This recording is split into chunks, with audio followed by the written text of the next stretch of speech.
Liz here with your Daily Lizard, and today I am talking about being proactive. I'm specifically talking about the book, The Seven Habits of Highly Effective People. And I really, really, really love this habit. They call it a habit, right? Something to teach yourself to do on a regular basis. And I especially like the version that they talk about in this book.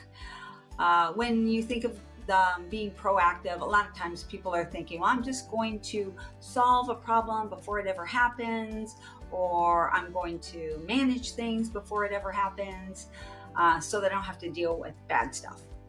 But the way this book explains being proactive really kind of hit me at my core. Now, this is an old book. It's been around for a really long time, but I think that the ideas in this book are very timeless, and I'm just sad that I didn't know about these ideas when I was much, much younger. All right, so a few things from this book that I really, really resonate with. So the first thing is, being proactive does not mean that you do something before something else happens. Being reactive and being proactive, they're both in response to something else happening, which, okay, I get that reactive is, but how is proactive? So reactive is about the social environment. So the thing happens out there, and then you react accordingly based on what happens to you. Where being proactive, how it's defined here is, I'm going to directly read it.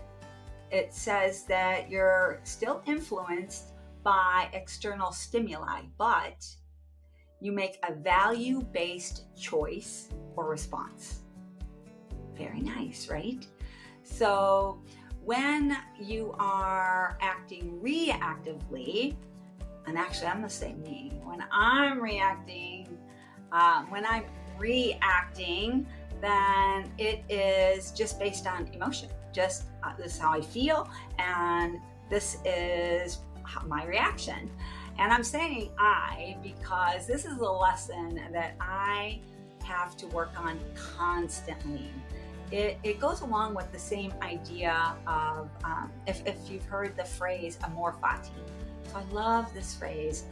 Basically, it's the love of fate, and learning to love the things that happen. When bad things happen, instead of bemoaning your fate, my fate, and thinking about how, oh, poor me, this bad thing happened to me, instead of thinking, ooh, I love this. This thing happened for me instead of against me. So I love this idea, and how you can use this idea of being proactive in this context is when something happens, something external happens, you get to choose how you're going to handle this thing. What is the action that you're going to do? And ideally, you would choose a response that is value-based, not emotion-based. So if you know what's important to you and what you care about, you can now take action to improve the situation. Where when you are responding reactively, when you're responding reactively, you're not actually making anything better. You are just digging in deeper, creating more of this, whatever the thing is that happened.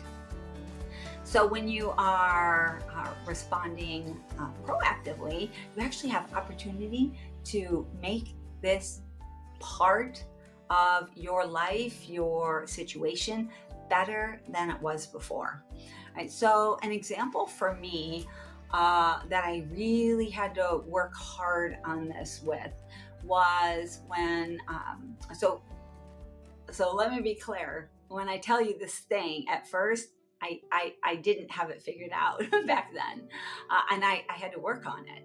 So the thing was when my daughter was killed by a drunk driver.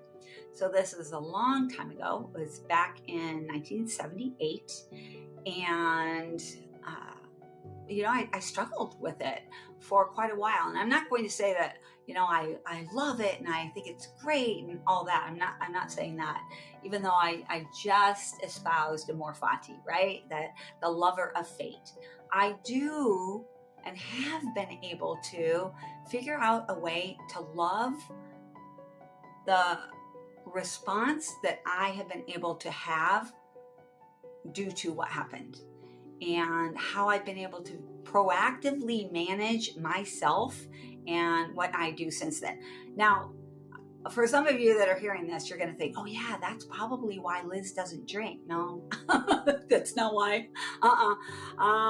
You're probably thinking that when that happened, I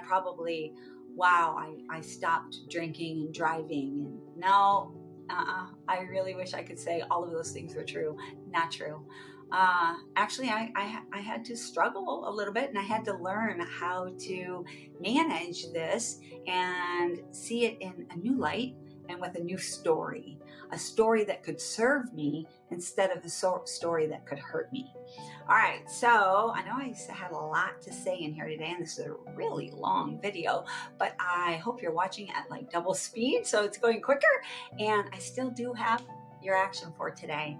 And your action for today is look for something in your life that you have seen as negative, something that happened to you, and think of how you can switch your story in your head so that it's something that happened for you. That's not to say that you loved it, it was great, it was an excellent thing that happened, but still, how can you twist it in your thinking so that you can see how it worked in your favor and how you can improve something.